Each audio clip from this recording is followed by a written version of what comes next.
pas envie d'aller dans le vide chez toi dans la mesure où j'ai pas la clé. Donc je laisse pencher du bot et t'as qu'à m'appeler quand tu rentres. S'il est tard, ben on verra quoi. Je t'embrasse à tout à l'heure.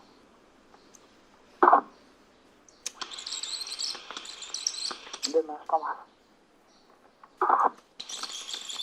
Faut quand même aller dîner chez toi. Je t'embrasse très fort et puis peut-être à tout à l'heure. Sinon, on s'appelle demain, je t'embrasse.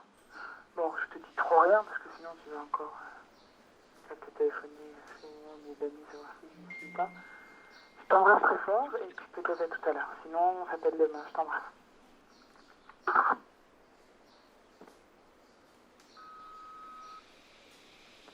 Allô, c'est Catherine, il est moins le quart. Je t'embrasse très fort et puis peut-être à tout à l'heure. Sinon, on s'appelle demain, je t'embrasse.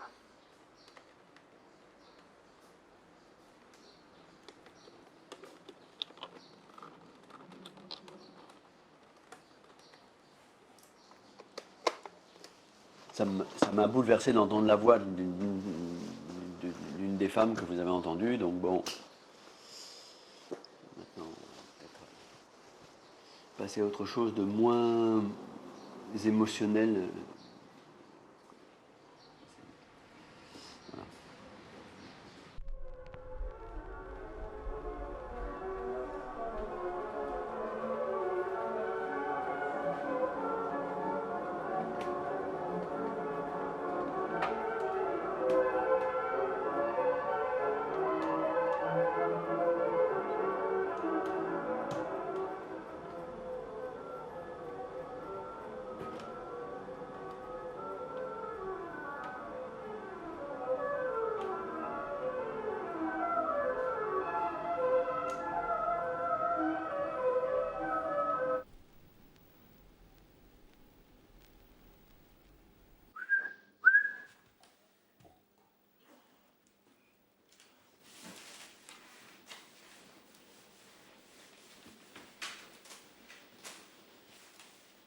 Assis, oh là là. Tu fais, assis. Bien. Quand je suis tout seul, malheureusement pour cette bête, je pense pas à allumer en fait. Et c'est si vrai que je pense, quand les gens qui viennent me voir n'éteignent pas d'eux-mêmes, je peux laisser allumer la lumière une journée, 2, 3 jours, jusqu'à ce que quelqu'un passe et me dise « Ah, t'as laissé la lumière allumée ». Donc pour moi, la lumière artificielle n'a pas de...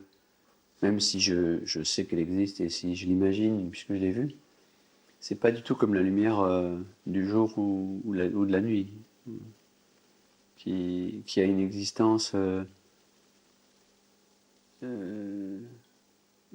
corporelle, j'oserais dire. C'est un appartement qui sonne très mal, avec une acoustique très réverbérante. Et il y a des trous acoustiques en plus, qui est quand même incroyable pour quelqu'un qui a une grosse chénifie. Mais par contre, il est parfaitement silencieux, ce qui est somptueux. Quant à la salle de bain, c'est une pièce aveugle qui n'a donc pas de fenêtre. Et donc, elle est très sombre, hein. Sans la lumière électrique, on ne voit pas du tout. Ou peut-être un ray de lumière sous la porte, ce qui est un espace entre le seuil et le battant. Et à ce moment-là, dans la salle de bain, vous allumez? Non, j'allume pas, j'y pense même pas. Je pense pas que je suis dans une pièce aveugle. Mais j'aime pas cette pièce. J'avais jamais songé aux choses sous cet angle. Et j'aimerais qu'on puisse percer une fenêtre qui pourrait donner dans la cuisine, par exemple, et qui viendrait éclairer la pièce. Même si je ne le vois pas, ça me réconforterait. On pourrait imaginer un verre cathédrale qui viendrait donner de la lumière à cette pièce sombre et triste.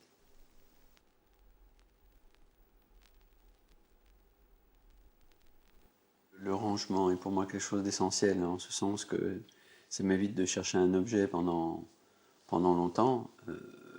Et bon, j'ai peu d'objets, puisque quand on ne voit pas, moins on a d'objets, mieux on se porte, en ce sens que l'objet devient vite un ennemi, puisque si vous ne l'avez plus, vous en êtes dépendant. Mais j'ai aussi appris avec le temps que le corps a une mémoire. C'est-à-dire que le corps, en tout cas le mien, se souvient où il a mis les choses, et c'est pas ma mémoire qui s'en souvient, c'est mon corps. C'est-à-dire que si je fais abstraction de tout affolement, de toute panique, ma main va se mettre sur l'objet voulu, même si ma mémoire ne se souvient pas où il est. Donc il y a une mémoire de corps. Et ça me paraît essentiel. Il m'est arrivé de perdre la raison réellement. Quand je ne trouve pas, je sais pas, mon passeport ou je ne retrouve plus ma carte de crédit, le monde s'écroule parce qu'il s'agit de pièces essentielles. Et je me dis, tu ne maîtrises pas ton environnement, tu ne te maîtrises pas, tout ça c'est du discours. Un jour je voulais aller faire du sport, j'ai laissé mes clés sur le haut du vestiaire, je suis revenu et je ne trouvais plus mes clés.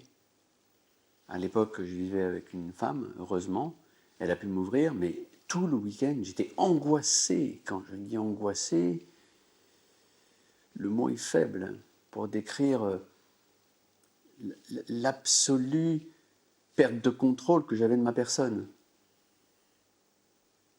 Et lundi matin, j'ai reçu un coup de téléphone en me disant « Ah, on a trouvé vos clés sur votre vestiaire. » Quel soulagement. Mais rétrospectivement, je me suis dit « Regarde l'état dans lequel tu t'es mis. » Il y a une angoisse en moi de perdre, ça c'est sûr. Je crois que c'est le yoga qui me tient debout, parce qu'il offre des sensations. Et pour moi, les sensations sont essentielles. C'est-à-dire que les sensations que je n'ai pas par la vue, il faut que je les ai autrement.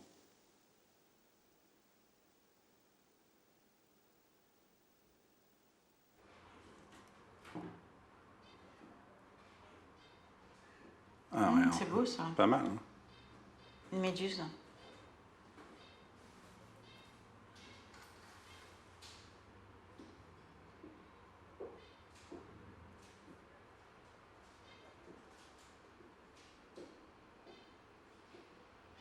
Là, on voit vraiment la magie des mots.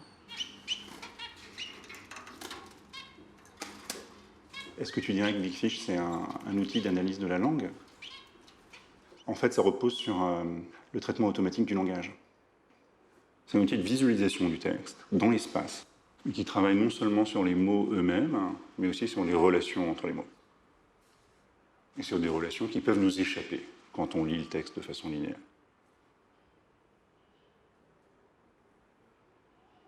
Ça peut rendre le texte plus accessible pour toi? Plus attractif, ouais.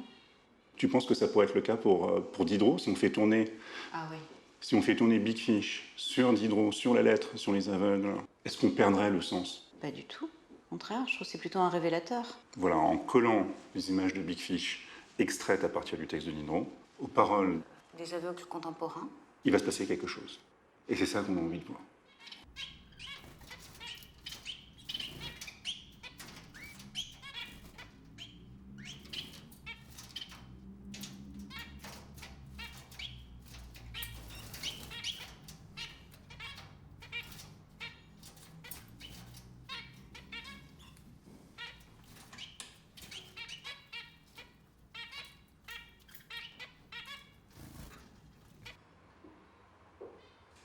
Peut-être que le verbe peut remplacer un paysage. Mais c'est très personnel. C'est-à-dire qu'il faut avoir vu pour que l'image soit parlante. Je pense que le verbe est ce qui peut rapprocher le plus de la vue perdue. C'est pourquoi j'aime lire. Et j'aime les auteurs qui décrivent, comme Flaubert ou d'autres.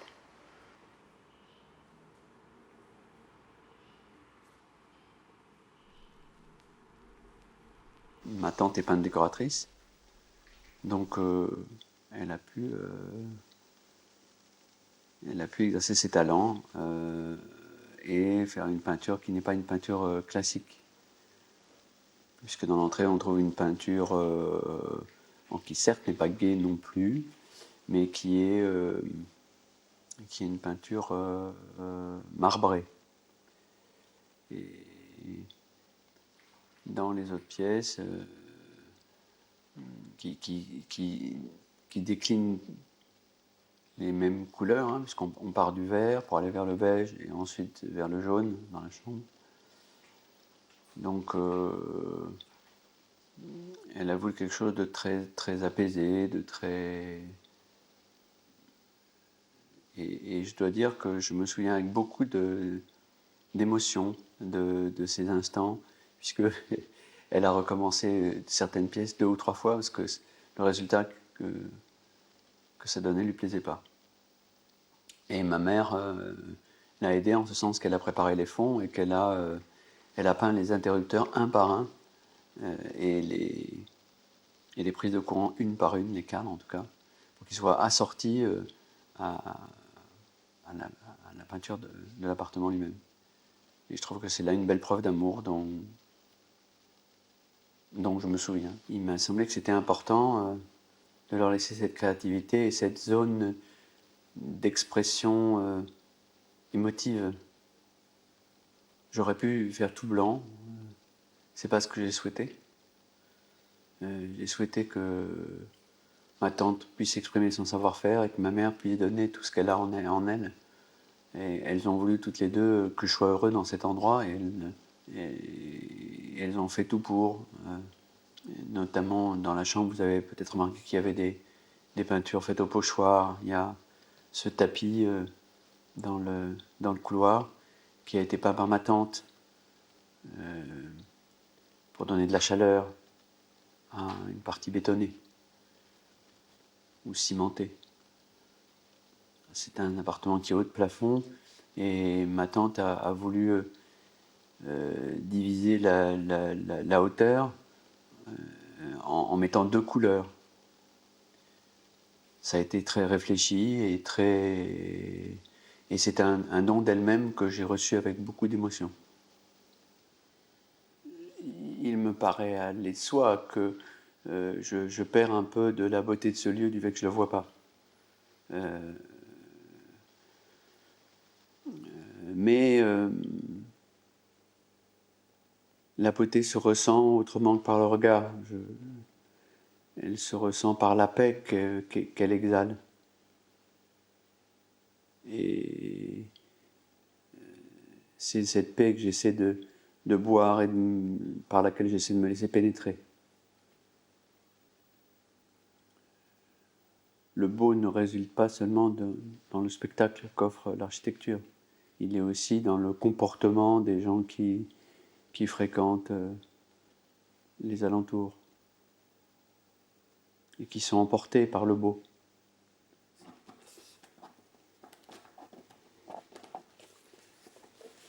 Cette chose, c'est très bien empaqueté, donc c'est difficile à défaire. Puis donc un diamant.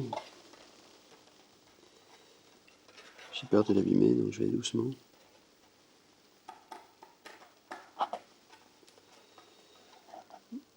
Voilà. Donc c'est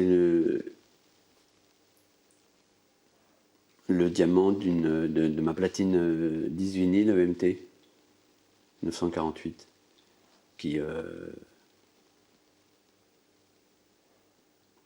sonne. Voilà. Et l'appartement est un peu organisé autour des 2 enceintes. Et sans cette chose, le système fonctionne moins bien. Aujourd'hui, on est au siècle du laser. À mon avis, le numérique ne sonne pas. Et le vinyle a une chair que n'a pas le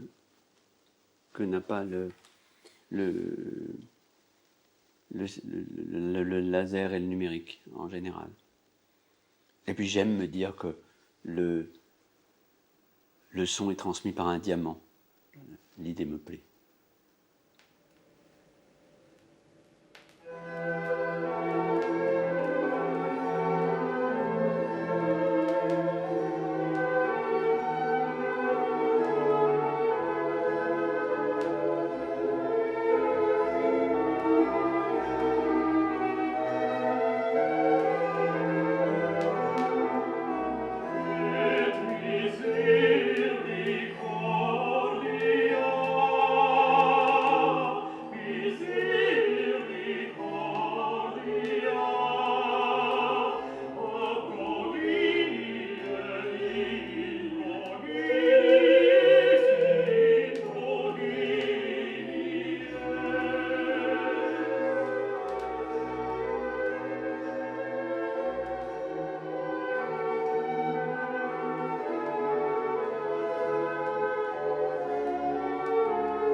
Est-ce que tu penses qu'il y a des maths là-dedans?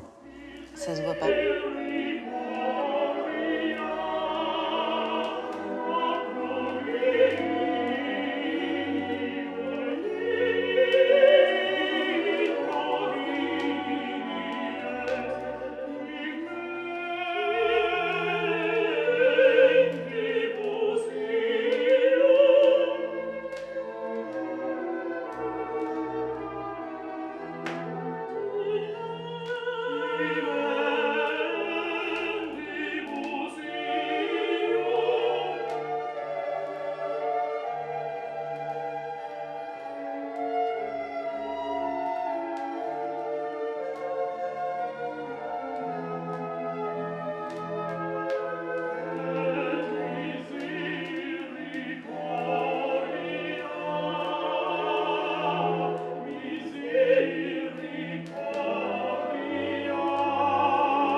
J'ai grandi avec l'idée que j'allais perdre la vue, même si c'était pas clair, puis en plus ça restait une idée assez abstraite. Quand on est enfant ou même quand on est ado, on a du mal à se projeter sur ce que signifie la perte d'un sens. Donc c'est difficile à ce moment-là d'avoir une idée de la douleur que ça peut provoquer ou pas. L'adaptation qui a été mise en place et qui s'est mise en place progressivement à partir de ce moment a été vraiment pour moi une forme de richesse et une forme en tout cas d'enrichissement personnel, même professionnel, parce qu'aujourd'hui ça conditionne aussi beaucoup la manière dont je mène mes propres recherches en philosophie, la manière dont je pratique le shiatsu. Voilà, c'est les deux activités que je mène dans ma vie qui sont éminemment conditionnées par ma cécité, et je le vois maintenant vraiment comme une belle occasion. Ça ne veut pas dire qu'il n'y a pas des moments difficiles où je ressens de la tristesse, de la colère, de l'injustice, tout un tas d'émotions, mais en tout cas c'est une très belle coïncidence, et c'est une coïncidence dans laquelle je me retrouve et je me sens bien. Est-ce que vous vous servez de votre oreille pour appréhender les distances et la profondeur? Oui, oui, oui. Il y en a qui appellent ça le sens des masses. Je ne sais pas quelle est la valeur scientifique de ça, et puis je ne suis pas sûre que ce soit important de le questionner en termes de valeur scientifique, mais effectivement, j'utilise beaucoup les oreilles pour les distances, les profondeurs, les hauteurs. Ça fonctionne avec la réverbération du son. Ça fonctionne avec la pression que ça opère sur mon oreille interne, on se rend tout à fait compte que un bâtiment en briques ne va pas résonner de la même manière qu'un bâtiment en marbre style haussmannien, ou encore qu'une cabane en torchis. Enfin voilà, et que le son le vent, tout un tas de choses qui vont s'introduire dans les espaces laissés par les bâtiments vont beaucoup influer sur notre perception. À Grenoble, là où j'ai grandi, il y avait les montagnes comme point de repère, donc c'était très important. Et même à Lyon, là où je vis actuellement, bon, je ne vais pas m'amuser à comparer les montagnes grenobloises avec les collines lyonnaises, mais cette présence au moins de la colline de Fourvière, de la colline de la Croix-Rousse, est importante pour moi. J'ai besoin d'une forme de verticalité comme point de repère, parce que pour le coup, j'ai un très bon sens de l'orientation, mais j'ai besoin de repères sensoriels pour que ce soit efficace. J'ai l'impression que c'est pas mal. C'est bien? Ouais, c'est bien. Ok. Pas de problème. J'avais pas spécialement beaucoup d'attentes sur cette lettre sur les aveugles de Diderot, parce qu'elle est effectivement destinée à ceux qui y voient. Par contre, ce qui m'a frappée, c'est que il s'intéresse beaucoup au fonctionnement de l'imaginaire des aveugles et à la manière dont le toucher participe à mettre en réseau les différentes perceptions des aveugles pour justement réussir à se représenter le monde. Et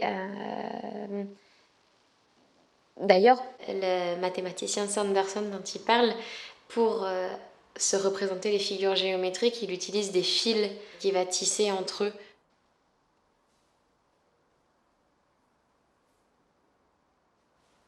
Il développe ce que certains ont appelé une anthropologie du toucher dans cette lettre. Alors, je ne suis pas convaincue par ça parce que c'est un ouvrage qui reste quand même éminemment écrit par un voyant pour des voyants et dans une perspective, ce que j'appellerais visio-centrée, vraiment centrée sur le sens de la vue. Mais par contre, il a le mérite effectivement d'essayer par expérience de pensée, par curiosité intellectuelle, d'avoir interroger des personnes aveugles, ce que ne dit pas Diderot et ce qu'il ne pouvait pas dire, parce que c'est une réflexion très anachronique qui, moi, me vient spontanément en tant que personne s'intéressant à la philosophie au XXIe siècle, c'est que globalement, il s'adresse à des personnes qui viennent d'une élite intellectuelle et d'une classe, en tout cas sociale, assez élevée. Ok, je coupe. On règle un peu les lumières. Comme ça évolue, dehors ça chute un peu. Hein. Il va faire nuit? Non, pas encore. Encore, mais. Là, je vais baisser un peu celui-là. Il faut que je baisse un peu celui-là, Stéphane.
Moi, ça me ramène à plein de choses.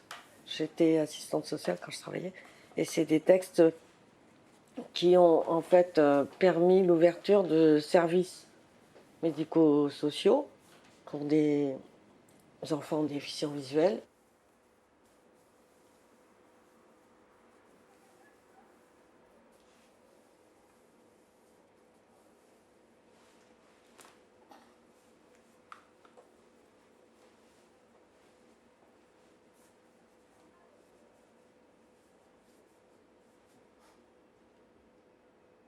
J'ai un détecteur de couleurs et en même temps qui fait détecteur de lumière.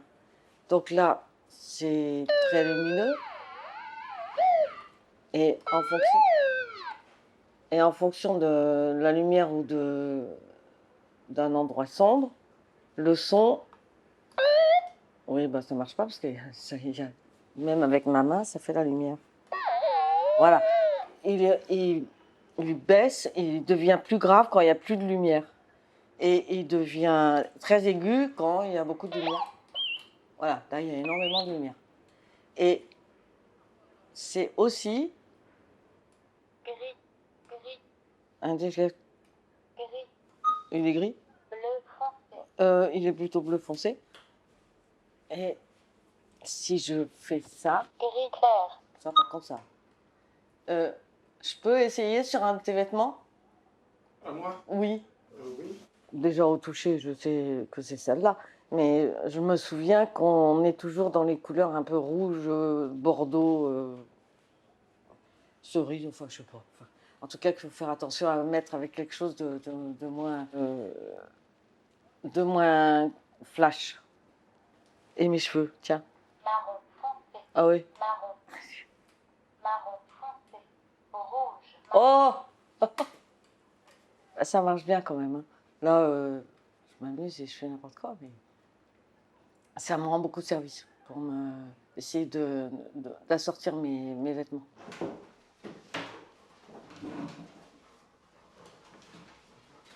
Alors oui, les petits reliefs, Oui.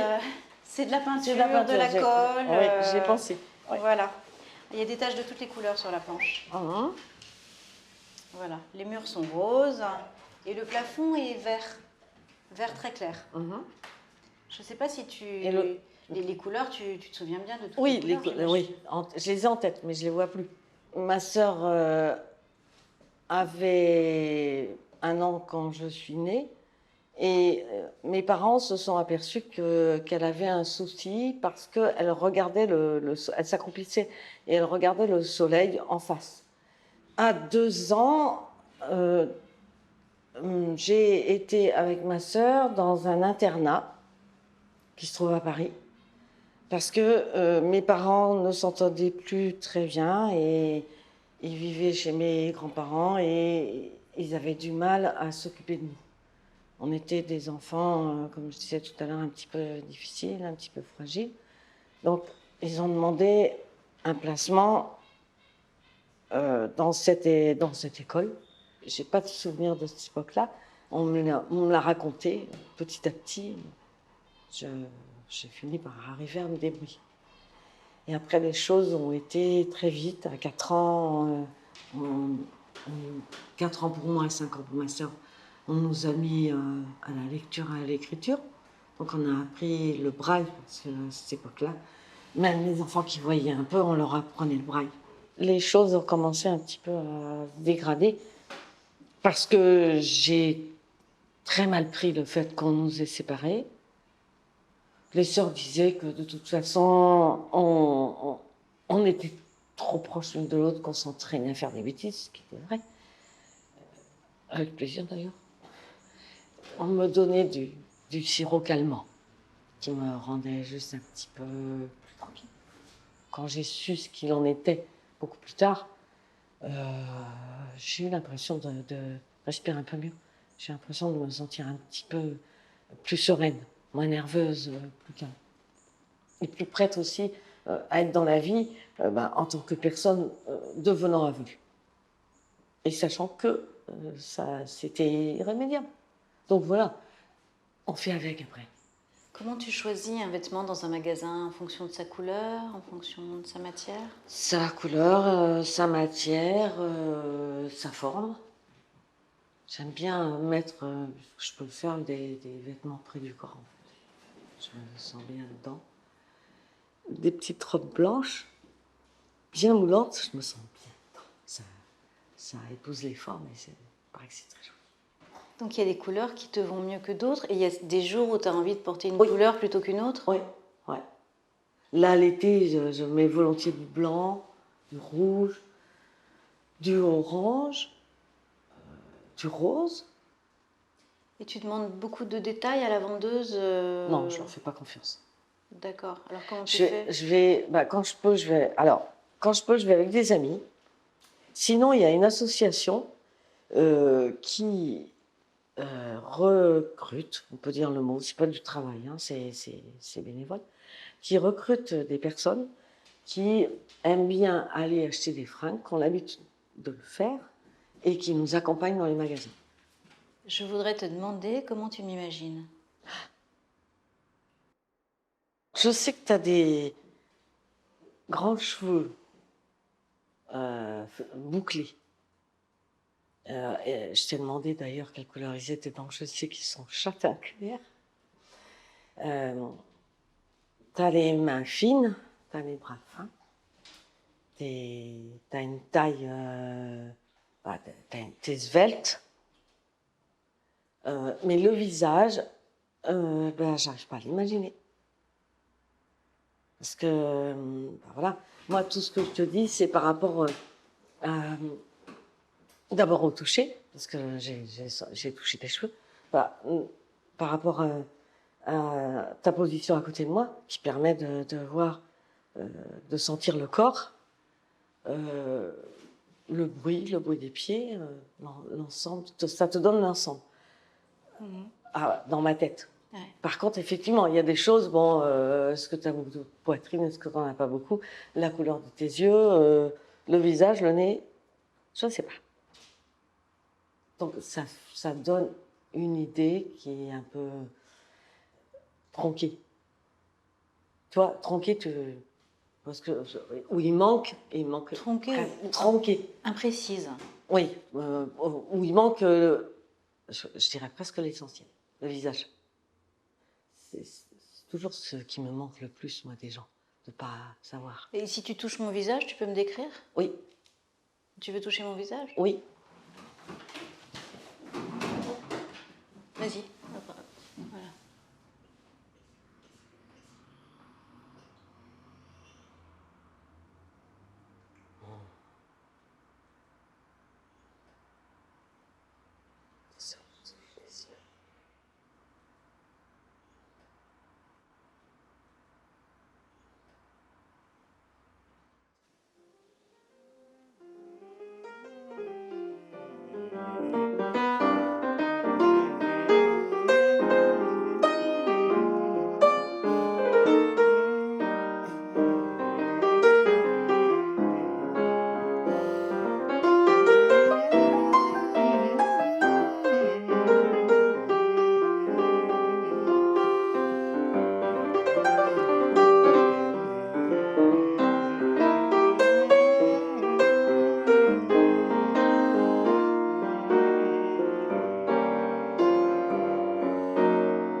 J'ai une représentation dans l'espace qui est donc une représentation géométrique. Les rues ne sont pas nécessairement droites.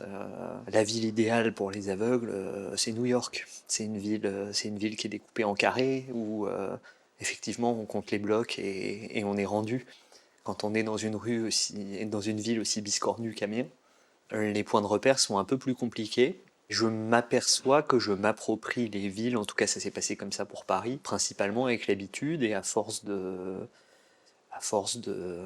marcher dedans, je compte le nombre de rues qu'on doit traverser, on relève un certain nombre de choses, des déclivités, le fait que ça tourne, ça peut être un revêtement, un trottoir en pavé, un trottoir.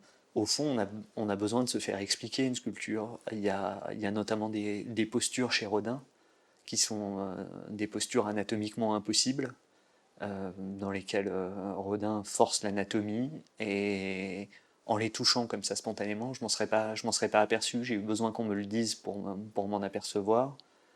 De la même façon, les critères de ressemblance, par exemple, je sais pas, enfin, quand on a des allégories dans la sculpture, quand on représente des personnages mythologiques, etc.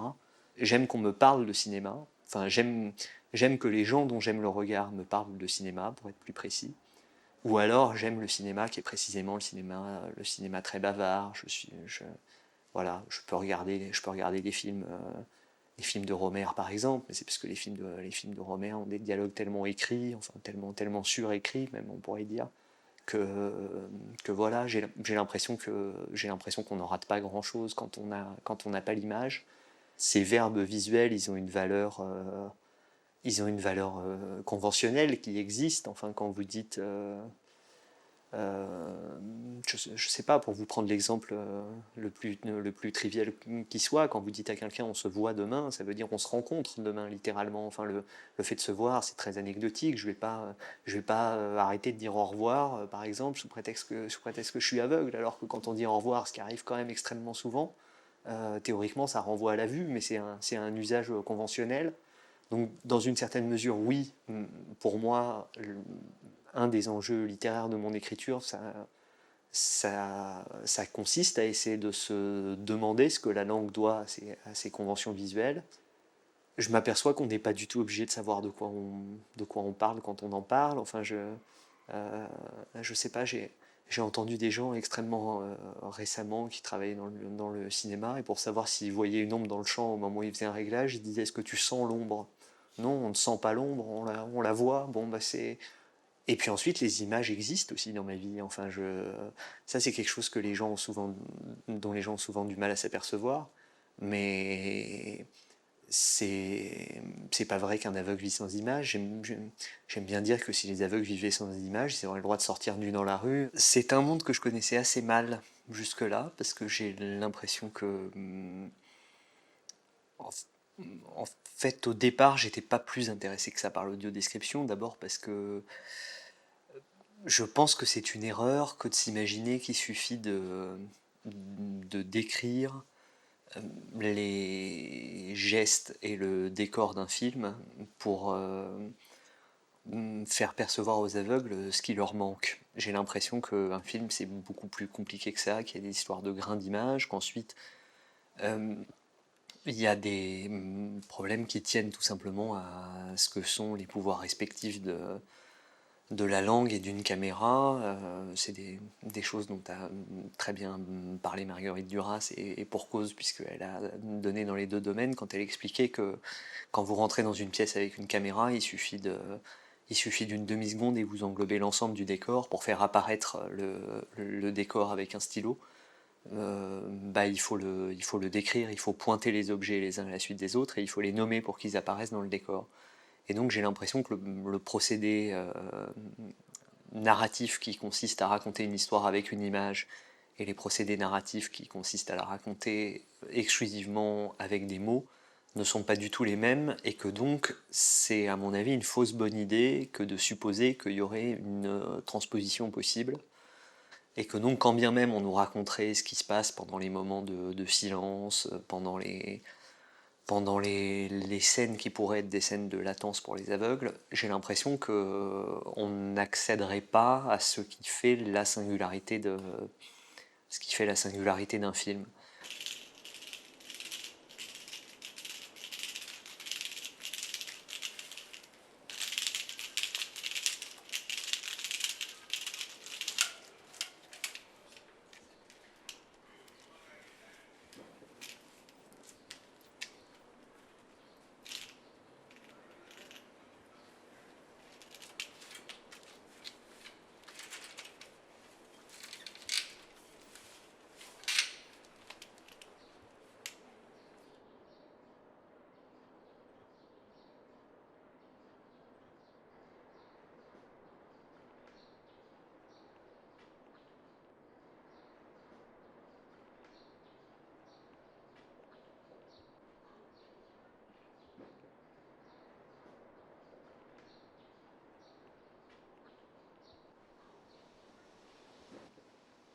J'aimerais également terminer certains ouvrages que j'ai déjà écrits, en partie, comme un roman que j'essaye d'écrire.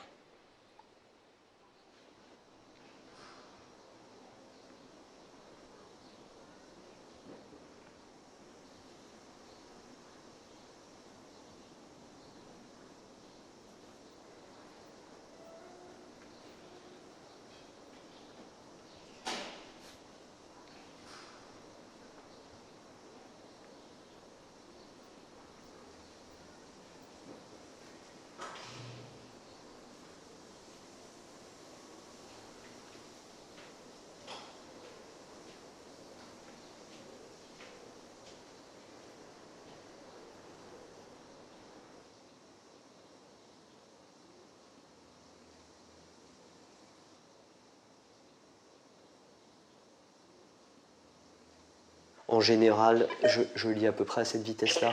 Sans doute du concours de nos sens et de nos organes de grand service. Mais ce serait tout autre chose encore si nous les exercions séparément et si nous n'en employions jamais deux. Dans les occasions où le secours d'un seul nous suffirait. Ajouter le toucher à la vue, quand on a assez de ses yeux, c'est à deux chevaux qui sont déjà fort vifs. Là, je suis en vitesse 7 ou 8. Ça va jusqu'en vitesse 10 et ça reste intelligible, surtout là pour La lettre sur les aveugles, qui est un texte que je connais bien.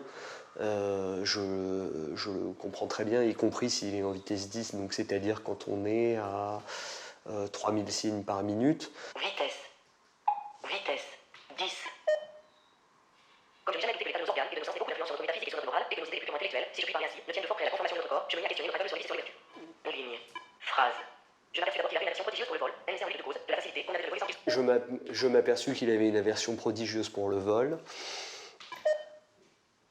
Je m'aperçus d'abord qu'il avait une aversion prodigieuse pour le vol, un essai en ligne de cause, de la facilité qu'on avait de le voler sans plus. Diogène aurait pas été pour lui un philosophe.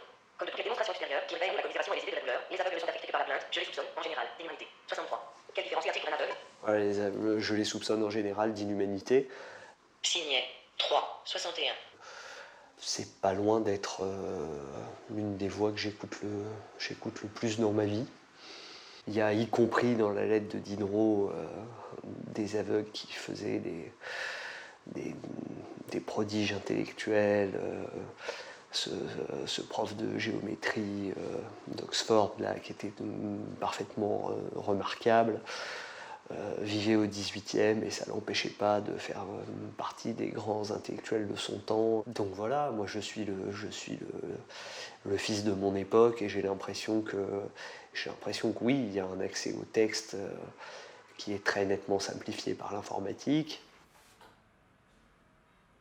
Pour ce qui est des mots avec lesquels on pourrait entrer dans Big Fish autour de la lettre sur les aveugles, pour moi, une des vraies questions qui m'intéresse et qui est en fait celle qui intéresse tout le monde avec la lettre sur les aveugles, c'est évidemment la question du rapport de Diderot à la religion et à Dieu. Donc ce serait Dieu et l'athéisme éventuellement qui m'intéresserait. Étant bien entendu que oui, si je serais très curieux de savoir ce qu'en dit Big Fish, parce que je me demande si toute la beauté de la lettre sur les aveugles ne tient pas dans sa part assumée de sous-entendu, et donc savoir comment ce débusqueur de sous-entendus se débrouille avec ces mots-là, oui, ça m'intéresse. Je dis ça, c'est une vraie question que je pose pour le coup. Est-ce que ça permet véritablement une meilleure lecture C'est pas une meilleure lecture. Elle nous apprend quoi cette lecture par rapport au texte lui-même? C'est une lecture cachée, c'est pas une lecture linéaire. Il faut voir ça comme un tissage. Les mots s'enchaînent d'une autre façon. C'est un autre processus narratif. C'est un système de renvoi. Ce qui est intéressant, c'est que Diderot avait déjà fait quelque chose de similaire dans l'encyclopédie.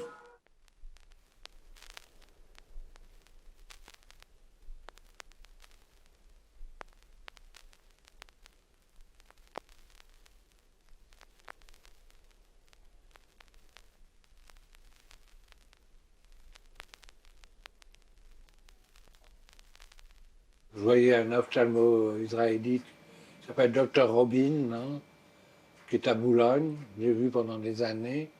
Et là, je vois un ophtalmo à Saint-Joseph qui s'appelle Ben Smaïm, qui me scrute tous les mois à peu près. Et là, je retourne au mois de décembre prochainement pour le laser, pour la cataracte, l'opération de la cataracte. Voilà les choses. J'espère que ça va s'améliorer parce que ça ne peut pas être pire. Alors là, s'il ne voit plus rien, il me tire une balle dans la tête. C'est un peu le coup de dire. Déjà très dur pour tout. Je ne reconnais plus mes amis, mon frère me voit à peine. Ma belle-sœur, je ne la connais plus.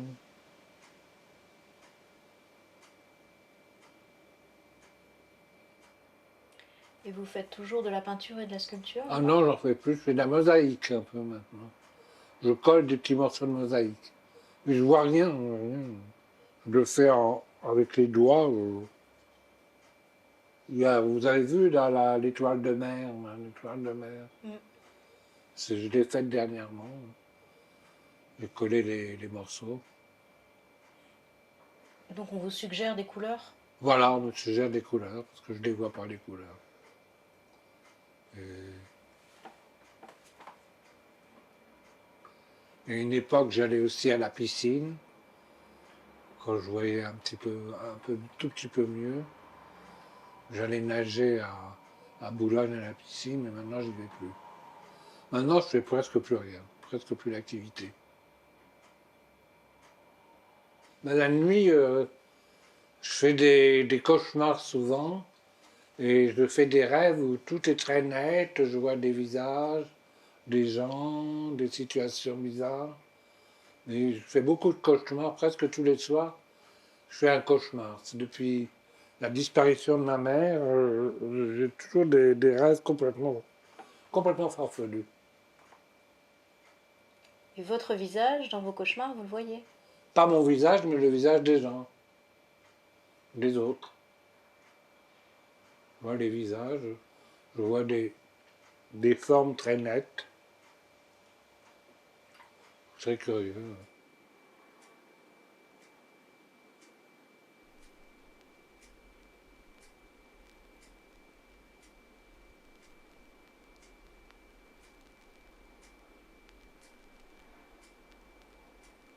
J'étais dans un jardin, j'ai regardé avec l'œil droit dans mon appareil photo et c'était tout noir. J'ai cru que mon appareil photo était cassé. Je me suis aperçu après que mon œil était fini, que mon œil droit était mort. Et c'est pas venu progressivement, c'est venu tout d'un coup, comme ça. Je me suis aperçu que l'œil droit ne voyait plus rien. Et après, depuis ce temps-là, l'œil droit, le nerf optique est mort. J'étais à l'hôpital américain, j'ai demandé si je pouvais revoir avec l'œil droit, ils m'ont dit non, c'est fini. Alors je n'ai qu'un œil qui voit à peu près 1/10 maintenant. J'ai une vision à peu près un peu plus d'1/10. Et vous savez pourquoi vous avez perdu la liaison du... Non, je ne sais pas. Je sais pas. On ne sait pas. On ne sait pas. Ça fait peur. Parce que la cécité, c'est pas agréable. C'est une galère pour tout, pour les magasins, la carte bleue, pour choisir les articles. Je crois que mon visage a pas mal changé, j'ai vieilli un peu, et ça a changé un peu. Ça a pas mal changé. Vous êtes né à Paris? Ah oui, je suis né à Paris en 40. C'était le début de la guerre, et mes parents qui fuyaient les nazis ont vécu dans les Alpes de Provence, à côté de Manosque, à Beauvaisis. Ils étaient cachés dans les montagnes avec des résistants. Ils ont vécu 4 ans à peu près dans les montagnes. Et après, ils sont revenus à Paris après la guerre. Ben, j'ai un oncle, le frère de mon grand-père a été déporté à Auschwitz. La mère de mon père, qui était en Hongrie, qui était hongroise, est morte dans un camp de concentration aussi en Hongrie en 44, dans les années 44.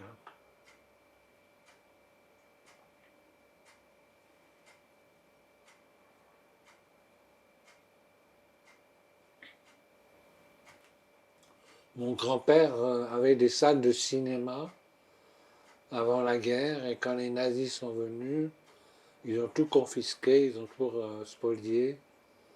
Et ils sont partis aux États-Unis avec mes oncles, où ils ont recommencé à avoir des salles de cinéma. Et après la guerre, ils sont revenus en France, où ils ont recommencé de nouveau à avoir des salles de cinéma. C'était les cinémas Para-France.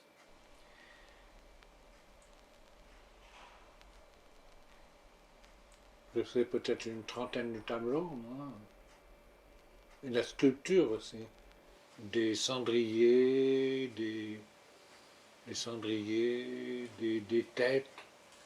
Mais c'était plus comme avant, c'était plus moins bien. Parce qu'avant, j'avais fait une tortue. J'ai pris des photos, ils ont tout détruit, les sculptures, dans le centre. Ça prenait de la place.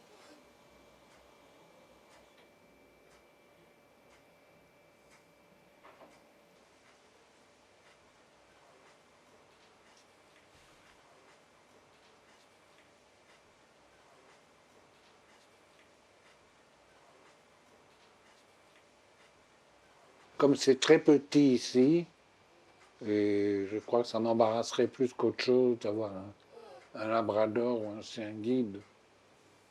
Oui, il y a une dame qui m'a dit que je devais avoir un chien guide, mais moi j'ai pas envie d'en avoir un. Oui, ça c'est pratique, ça. Un chien guide, ça peut beaucoup aider. Mais il faut le nourrir, il faut s'occuper de lui. Comme c'est petit et tout, pas possible. Maintenant, la télévision, c'est comme si c'était un écran blanc.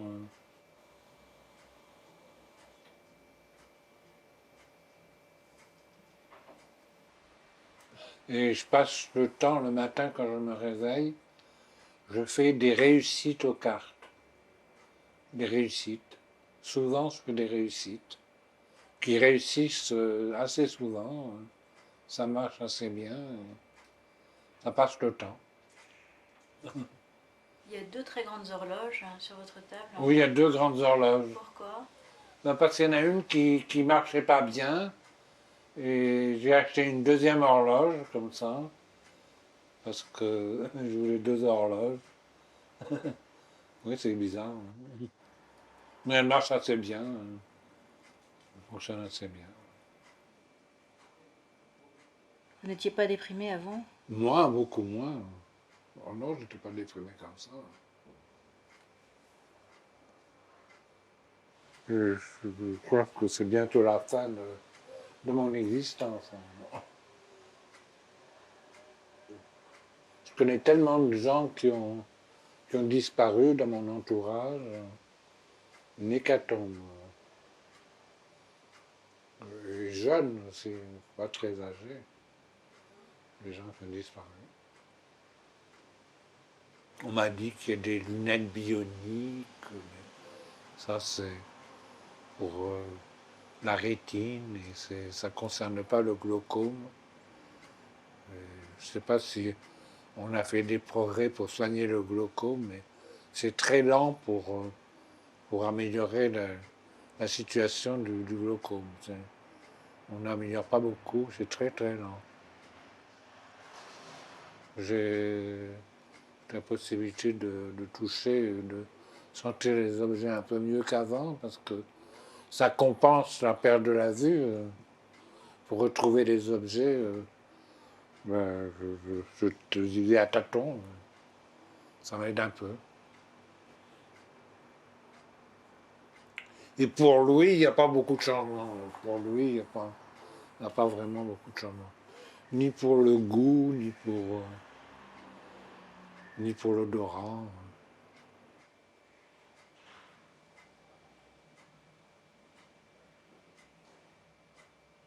C'est désastreux, C'est une calamité, cette situation. Il y a même des jours où je voudrais qu'on fasse l'euthanasie, tellement j'en ai marre.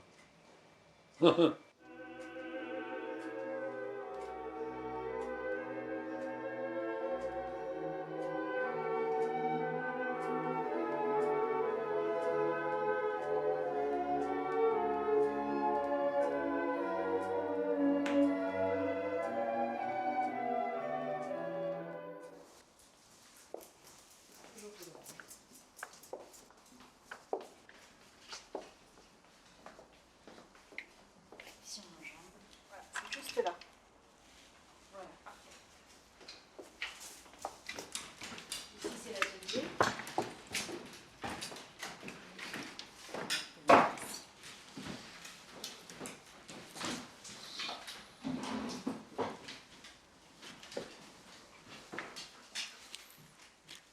J'ai perdu la vue à l'âge de 13 ans, à la suite d'une toxoplasmose que ma mère a eue quand elle m'attendait. Non, elle a eu... pardon, c'est moi qui ai eu la toxoplasmose. Elle a eu... Ah si, non, celle qui a eu la toxoplasmose en mangeant de la viande avariée, semblerait-il. Et ça s'est transformé chez moi en un glaucome dont les symptômes sont réapparus quand j'avais 13 ans. Donc. C'était prévisible? Ben, On s'attendait à ce que ça réapparaisse? J'en sais rien. À mon avis, non. Et vous êtes devenu aveugle en combien de temps? C'est très difficile à dire parce qu'il y a un délai. Il y a la perte de la vision en elle-même, et il y a le souvenir que vous avez de la vision, et c'est tout à fait par hasard que j'ai appris que je ne voyais plus. Ma mère est rentrée dans ma chambre et m'a dit pourquoi t'as éteint la lumière? Et pour moi, la lumière était allumée. Donc j'en ai déduit que je ne voyais plus. Et je jouais dans le noir. Mais ça a été très progressif, plusieurs mois. Donc j'ai perdu l'essentiel de ce que j'avais en une nuit, et ensuite le glissement entre la lumière et l'obscurité, c'est peu à peu agrandi. Mais j'ai pas de souvenir précis, en fait. Donc c'était pas angoissant? Non, c'était pas angoissant. C'est toujours ce qui étonne les gens, c'est que la perte de la vue, pour moi, n'a pas été quelque chose d'angoissant. Enfin, en tout cas, je m'en souviens pas comme quelque chose d'angoissant. Et votre mère, pour elle, c'était peut-être plus angoissant, Je pense culpabilisant? qu'il faudrait lui demander, mais je pense qu'elle l'a très mal vécu. Enfin, pour mes parents, ça a été quelque chose de traumatisant. Plus que pour vous? Plus que pour moi, oui. Moi, j'étais entouré de leur amour, j'ai reçu beaucoup d'attention et beaucoup de prévenance.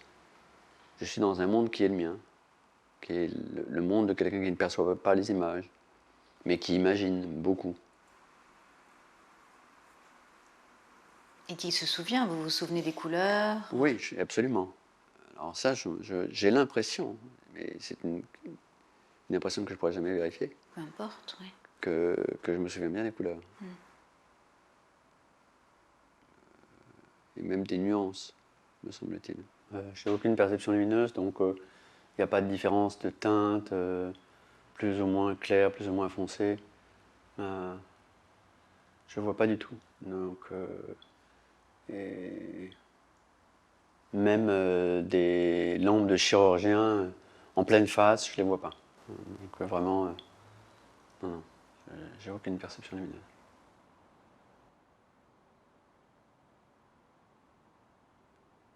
Il y a des femmes que je trouve séduisantes et d'autres non. Bon, évidemment, il y a la voix, mais il y a aussi la façon de se déplacer, qui s'entend beaucoup. Tout un tas de détails qui Là, dernièrement, j'ai eu une petite amie qui faisait beaucoup de fautes de français. Et bon, elle a mis fin à l'histoire, mais je pense que ça n'aurait pas marché à cause de ça. Il y avait trop de différence entre elle et moi. Mais je l'aimais bien. Et quand elle a rompu, ça m'a fait de la peine. Et ça me fait encore de la peine d'ailleurs. Et pour savoir comment elle était physiquement, ce sont les autres qui vous en Non, parlent non, ou- non. Alors, j'ai eu 2 périodes. Une période où je me faisais décrire systématiquement. Par des amis? Oui, par des amis ou par les gens qui étaient là. Et puis, il y a eu une seconde période, c'est ma période actuelle, où je me fais confiance. C'est-à-dire, je fais confiance à ce que je ressens. Je trouve que c'est beaucoup plus intéressant parce que c'est pas les yeux d'un tiers qui choisissent ma place. Parce que, évidemment, je raconte toujours cette anecdote d'un de mes copains homosexuels, aveugles, qui était très amoureux d'un gars. Et jusqu'au jour où il a croisé une de ses copines qui lui a dit « J'ai vu ton mec, il a une énorme tache de vin sur la joue. » Et évidemment, du jour où il a appris ça, il était moins amoureux. Alors que lui, la tache de vin, il ne la voit pas et qu'au toucher, il ne la sent pas. Mais le fait de le savoir, ça lui a coupé, ça a brisé son enthousiasme.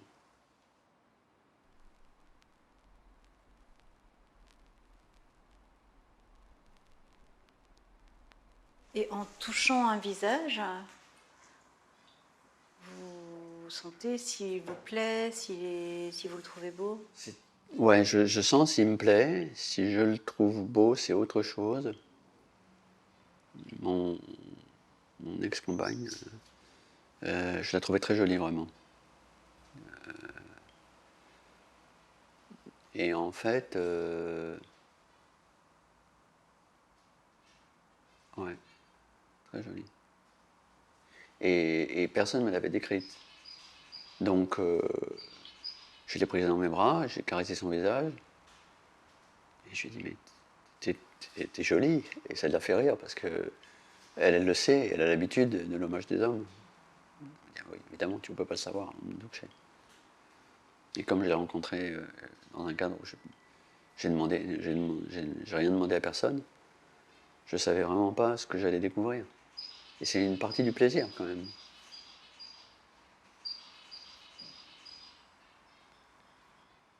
La découverte est d'autant plus surprenante et d'autant plus forte que personne ne vous a rien commenté. Donc vous avez uniquement vos sens pour uniquement le toucher, l'odeur, l'ouïe. Vous échappez à tous les stéréotypes. Ah, une fois que je l'ai touché, non. Parce que je préfère des corps équilibrés à ceux qui ne le sont pas, évidemment. Mais j'échappe aux a priori. Ça m'aurait intéressé de voir la tête que j'ai. D'avoir sous la main la tête que j'ai. Puisqu'en fait, quand j'étais petit garçon et jeune adolescent, avant de perdre la vue, je me regardais dans la glace. Mais maintenant, je ne peux plus le faire. Donc, l'œil est plus précis que le toucher, me semble-t-il, sur un visage. Mais vous vous souvenez de votre visage?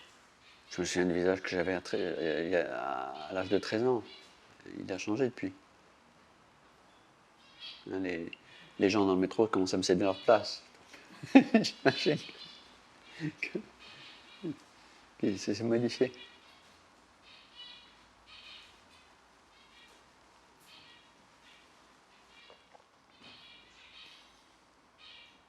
Non, mon apparence, ça a beaucoup compté. C'était même un diktat. Il n'était pas question que je sorte dans des tenues dont je savais qu'elles étaient disharmonieuses. Quant à ma dernière compagne, là, qui avait un corps somptueux de danseuse, j'ai eu beaucoup plus de mal à voir si elle avait un joli visage ou non, au regard de mes propres critères.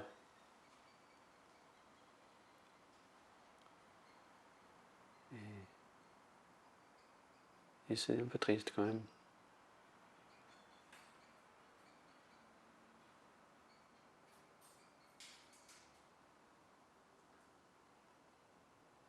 Ouais, parce que le corps est bien plus facilement perceptible. C'est évident. Ah, mon monde, tu pourras jamais le percevoir, c'est la danse et la photo. Évidemment. Alors la danse, c'est un peu moins vrai parce que on peut très bien percevoir un corps qui danse par le mouvement, la transmission du mouvement par le toucher. Mais la photo, il est certain que ça reste c'est exclusivement visuel. Donc là, oui, elle avait raison. Et ça n'est pas cruel de l'avoir dit. Si elle le ressentait, elle a bien fait de l'exprimer.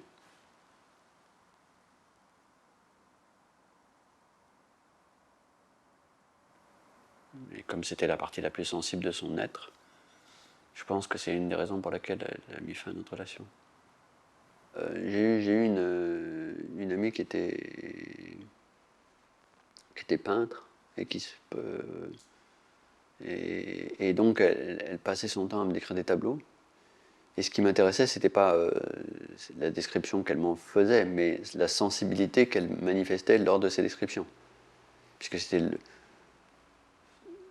elle qui m'intéressait, et assez peu les tableaux en fait. Elle aimait beaucoup emmener dans les musées, commenter tout ce qu'elle voyait. Et elle disait que c'était très fatigant et que c'était un rapport très particulier qui induisait qu'elle donne beaucoup d'elle-même, ce que je veux bien croire. Et j'aimais pas. Je trouve que les musées sont des endroits morts, où les œuvres sont les unes à côté des autres, très protégées, dans des conditions de conservation idéales, mais dénuées de toute vie, de toute. Je sais pas, je trouve que c'est des endroits tristes. Et toucher les œuvres est quelque chose qui m'est désagréable. Il y a souvent beaucoup de poussière, beaucoup de. C'est difficile à percevoir, il fait froid, ou la pierre est froide. Le contact avec la chose physique est désagréable. Et puis, pour faire le tour d'une sculpture et se la représenter, il faut la toucher longtemps. Donc il faut s'infliger cette espèce de torture momentanée qui consiste à toucher une œuvre dans sa froide apparence tactile. Non, c'est vraiment une chose que j'aime pas.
New York, avant d'avoir perdu la vue, c'était simplement fabuleux. J'avais 14 ans, 13 ans. les Français ne visitaient pas encore les États-Unis. Et moi, j'avais la chance de voir ça, de voir ces immenses immeubles, cette géographie carrée, ces bagnoles énormes. Certains immeubles étaient dans un matériau qui permettait de refléter l'ensemble de la ville. C'était vraiment extraordinaire. Et puis j'ai perdu la vue et je suis retourné à New York.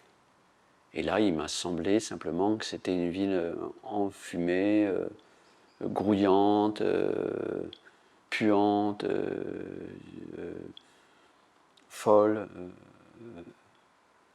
alors que c'était la même ville. Mais il y a des villes qui présentent plus d'intérêt que d'autres. Et je pense notamment, pour quelqu'un qui ne voit pas, à mon avis, et ce n'est que mon avis, ce qui est intéressant, c'est les villes odorantes. Vous voulez toucher Panda? Toucher Panda. Ah oui, oui. Mais ça, c'est pas une sculpture, la bouffe bête. Non. Elle n'est pas poussiéreuse. Du tout. Oui, Panda. Il y a une petite bête. Elle a peur. Ah oui, elle est un petit peu craintive. C'est pas le même format que July. Non, c'est pas le même format que July. Bah, t'as l'air très douce et puis très...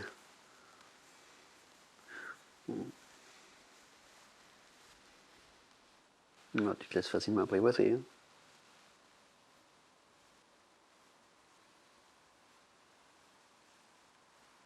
July, c'est un chien avec qui j'ai installé beaucoup de connivence. J'ai besoin de peu de mots pour la diriger. Elle sait ce dont j'ai besoin, elle connaît mes trajets principaux. Et puis, j'ai appris à être patient avec elle.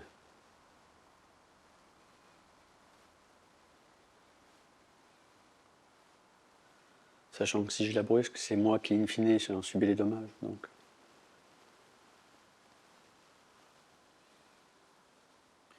On forme un couple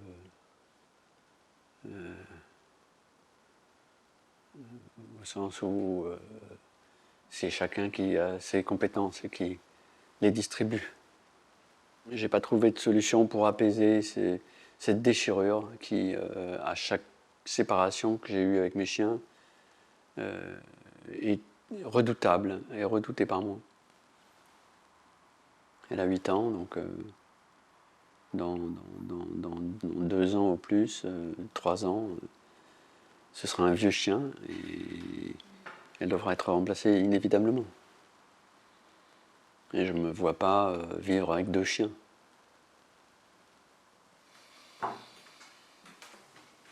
Elle n'est pas jalouse du tout, July, hein? Non, elle l'a pas vu, je crois. Parce qu'elle est jalouse. Ah oui. Elle est possessive? Oui.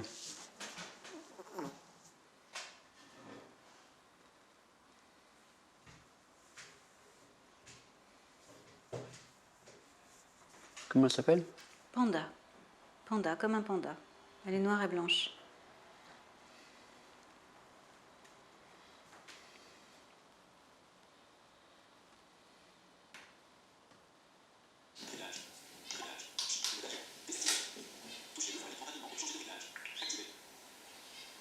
Ce qui me semble souvent, mais c'est vrai que j'ai pas de copains aveugles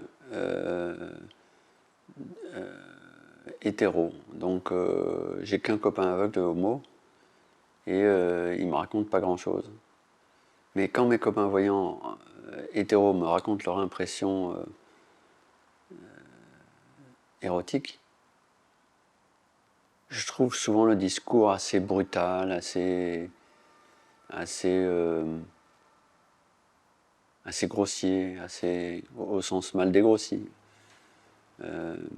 assez sans nuance, sans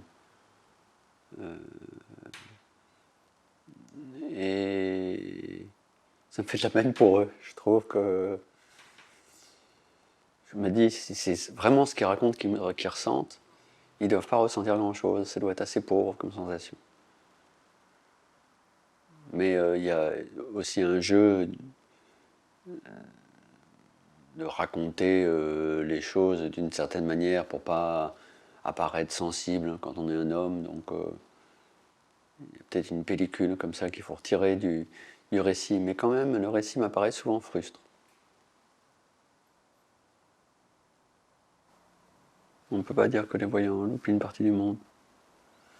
Alors peut-être d'un point de vue du toucher, mais la vue est quand même un sens somptueux. Oui, il faut être clair. Je crois que vous ne vous rendez pas compte de la chance que vous avez de voir. Ça me paraît évident. Ne serait-ce que parce que vous pouvez croiser des milliers de visages. Et on peut en toucher que très peu.